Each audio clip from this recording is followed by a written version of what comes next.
Morning student. आज बेटा हम लोग पढ़ेंगे रिसोर्स प्लानिंग इन इंडिया के बारे में। ठीक है, रिसोर्सेज क्या होते हैं बता दिया था मैंने, टाइप्स बताया था आपको, डेवलपमेंट एजेंडा 21 सारी चीज़ें हमारी हो चुकी थी। अब रिसोर्स प्लानिंग इन इंडिया, तो बेटा जो रिसोर्स प्लानिंग है उसकी ज़रूरत क्यों होती है? बिकॉज रिसोर्स इज़ अनइवन, एक जैसा डिस्ट्रीब्यूशन हर जगह नहीं होता है ना। कुछ रिसोर्सेज हमारे किसी और जगह पर मिलेंगे और उसका डिस्ट्रीब्यूशन तो पूरे कंट्री के लिए इक्वली होना ज़रूरी है, इसीलिए रिसोर्स प्लानिंग की ज़रूरत होती है।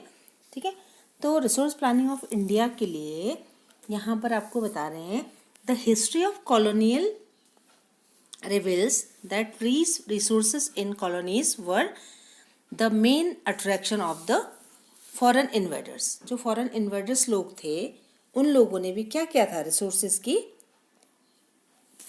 हमारे यहाँ पर बहुत ज़्यादा रिसोर्सेज थे ना, इसीलिए तो फॉरेन इन्वेडर्स हुए थे यहाँ पर, ताकि यहाँ से रिसोर्सेज वो एक्सप्लॉइट करके ले जा सके, है ना।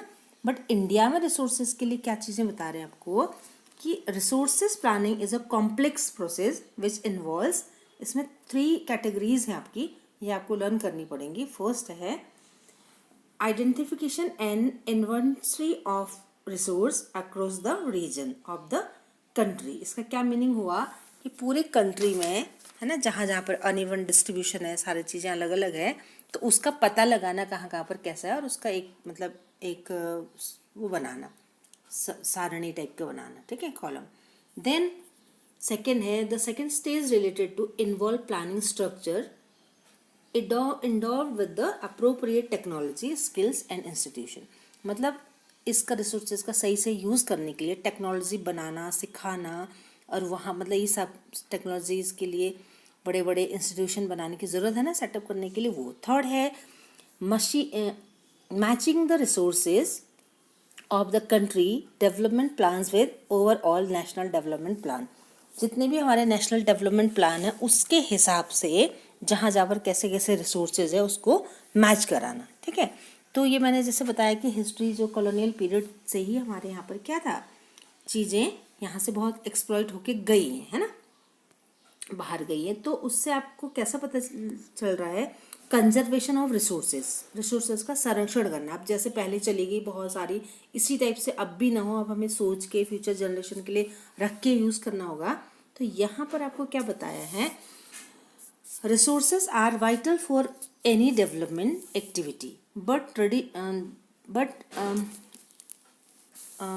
irrational consumption and overutilization of resources may lead to socio-economic and environmental problem। जो हमारे यहाँ की जो सोशियो इकोनॉमिक प्रॉब्लम है उसको हिसाब से देख के हमको रिसोर्सेज का कंजर्वेशन करना पड़ेगा, है ना, बचाना पड़ेगा। तो यहाँ पर एक कोटेशन आती है बेटा गांधी जी की। ठीक है, तो गांधी जी की कोटेशन क्या है, ये आपको कई बार पेपर में आ जाता है। There is enough for everybody's need and not for the anybody's greed. मतलब रिसोर्सेज हमारे पास इतने हैं कि सबकी ज़रूरत पूरी हो सकती है उसकी, लेकिन सबकी लालच पूरा नहीं हो सकता, है ना। अगर हम हिंदी में बोलेंगे तो जो रिसोर्सेज हैं वो पेट भरने के लिए है, ना कि पेटी भरने के लिए। ठीक है, तो ये कई बार कोटेशन आ जाती है, किसने दी आपको, तो आपको ये देखना है। ठीक है, देन है बेटा land resources. Land as a resource कैसे, मतलब उसको आप कंसिडर करेंगे, क्या बता रहे हैं कि land resources are use for the following pattern. क्या क्या चीज़ों के लिए यूज़ होता है वो, जैसे फॉरेस्ट हो गया, land available of for cultivation हो गया, है ना, कि मतलब कोई कल्टीवेशन के लिए है, या ऐसे सूखी जो झाड़ी नुमा वैसी वाली जगह होती है जहाँ पे बंजर खेत होते हैं, उस टाइप का कैसे है। तो यहाँ पर ना एक फ्लो चार्ट दिया हुआ है। ठीक है, अगर हम इससे देखेंगे तो आप पूरा अच्छे से समझ पाएंगे। देखो क्या बता रहे हैं इसमें, प्लेन्स ब्लू कलर से दिया है, तो 43% एरिया प्लेन वाला है हमारा, जहाँ की अच्छी एलिविल सॉइल है, अच्छा मतलब प्रोडक्शन हो जाता है। ठीक है, और माउंटेन एरिया कितना बताया आपको, 30% माउंटेन एरिया। देन प्लेट्यूज जो है पठार वाली जगह है वो 27%। तो इस तरह का हमारे यहाँ का लैंड डिस्ट्रीब्यूशन है। अगर ये क्वेश्चन आ जाता है लैंड रिसोर्सेज ऑफ इंडिया किस तरह का डिस्ट्रीब्यूशन है, तो आप ये फ्लो चार्ट दिखाएंगे तो भी आपको पूरे 3 मार्क्स मिल जाते हैं। अगर आप पूरा अलग अलग से बता देंगे तो भी आप पूरे मार्क्स ले सकते हैं। ठीक है, देन है बेटा land use pattern in India. India में लैंड यूज पैटर्न कैसा है। ठीक है, तो यहाँ क्या बता रहे हैं आपको, the use of land is determined both by physical factors such as topography, climate, soil types as well as human factors. मतलब अगर इसके रिस्पॉन्सिबल कारक कौन कौन से फैक्टर्स पूछेंगे तो ये आपके कौन कौन से, टोपोग्राफी हो गया, क्लाइमेट हो गया, सॉइल का टाइप्स हो गया, अभी सॉइल के टाइप्स हम लोग आगे आगे सारी चीज़ें पढ़ेंगे, तो ये सारी चीज़ें, ठीक है। Total geographical area of India is 3.28 million square kilometre land use data, however is availability only for 93% of the total areas. मतलब क्या बोल रहे हैं कि जगह जितनी है ना, वैसे तो आपको पता है ना बेटा कि मैं क्लास में पढ़ा चुकी हूँ, आपको ये रिवाइज के लिए बनाया हमने, है ना। जो टोटल जितना भी लैंड है हमारा, उसका कितना कितना यूटिलाइजेशन होता है हमारा, तो 90% ही होता है। कुछ एरिया वैसा है जो नहीं होता। ये एक फ्लो चार्ट है आपका, इसको देख के भी आप पता लगा लेंगे कि फॉरेस्ट एरिया इतना है, बायरन एरिया और एग्रीकल्चर जो कल्टीवेशन होता है वो कितना है, परमानेंट पोस्ट ग्रेजिंग वाला फील्ड कितना है, ट्रीज, क्रॉप्स और ये सारी चीज़ें जैसे कमर्शियल क्रॉप वगैरह आगे हम पढ़ेंगे, वो सारा एरिया कितना है ना, कल्चरेबल वेस्ट लैंड कितना परसेंट है, तो ये फ्लो चार्ट में पूरा दिया हुआ है, तो आप लोग उसको ढंग से पढ़ लेंगे, ठीक है। तो अब है बेटा लैंड यूज जो पैटर्न है ना, वो डिफरेंट टाइप्स का अभी आगे दूसरे वीडियोस में हम लोग एक्सप्लेन करेंगे। बट ये सारा चीज़ें होने के बाद भी लैंड डिग्रेडेशन कैसे हो जाता है ना, तो लैंड डिग्रेडेशन कैसे होता है और एंड उसका कंजर्वेशन कैसे करेंगे, तो ये आपको पढ़ना है, ठीक है। तो ये है आपका लैंड डिग्रेडेशन एंड कंजर्वेशन। तो क्या बता रहे हैं बेटा इसमें, we have shared our land with the past generation and will have to do so with the future generation. मतलब पास्ट से, जब पुराने हमारे पूर्वज फोर फादर्स से ही हम लोग के पास जो ज़मीन है वो तो बढ़ नहीं रही है ना। अब ज़मीन जंगल काट के तो नहीं बढ़ा सकते, इकोसिस्टम गड़बड़ा जाएगा, है ना।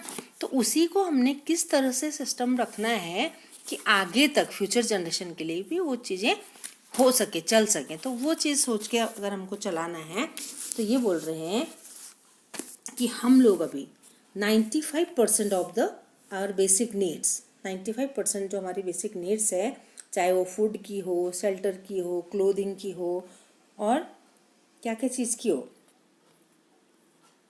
अदर्स टाइप की जितनी भी चीज़ें हैं ना हमारी, वो सारी चीज़ें हम कहीं ना कहीं से किससे लेते हैं, लैंड से ही लेते हैं, है ना।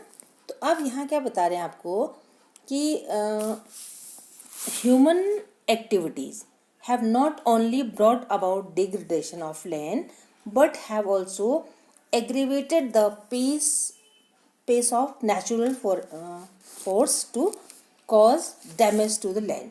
क्या बोलने कि जो हम लोग लैंड को यूटिलाइज कर लेते हैं ना, ओवर यूटिलाइज, तो जो हमारी चीज़ें होती हैं, नेचुरल फोर्सेस हैं, वो कुछ ऐसे होती हैं कि वो हम लोग को हार्म भी पहुंचाती है। जैसे अभी ज़्यादा अगर हमने पहाड़ों को काट के रोड बनाने शुरू करी कुछ, तो वो कई बार बीच में लैंड में ऐसे दरारें पड़ जाती है, तो वो स्लाइड्स वगैरह होने का डर है।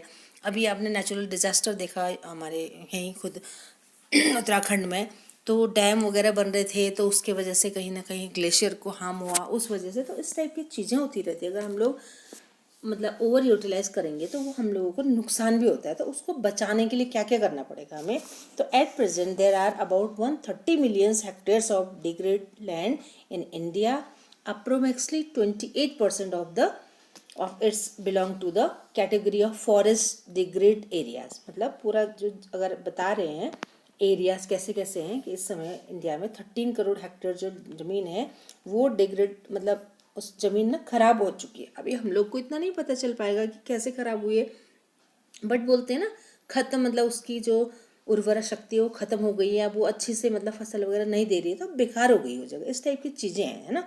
और क्या क्या करते हैं हम लोग, माइनिंग्स, एक माइनिंग भी बहुत ज़्यादा उसका वो है।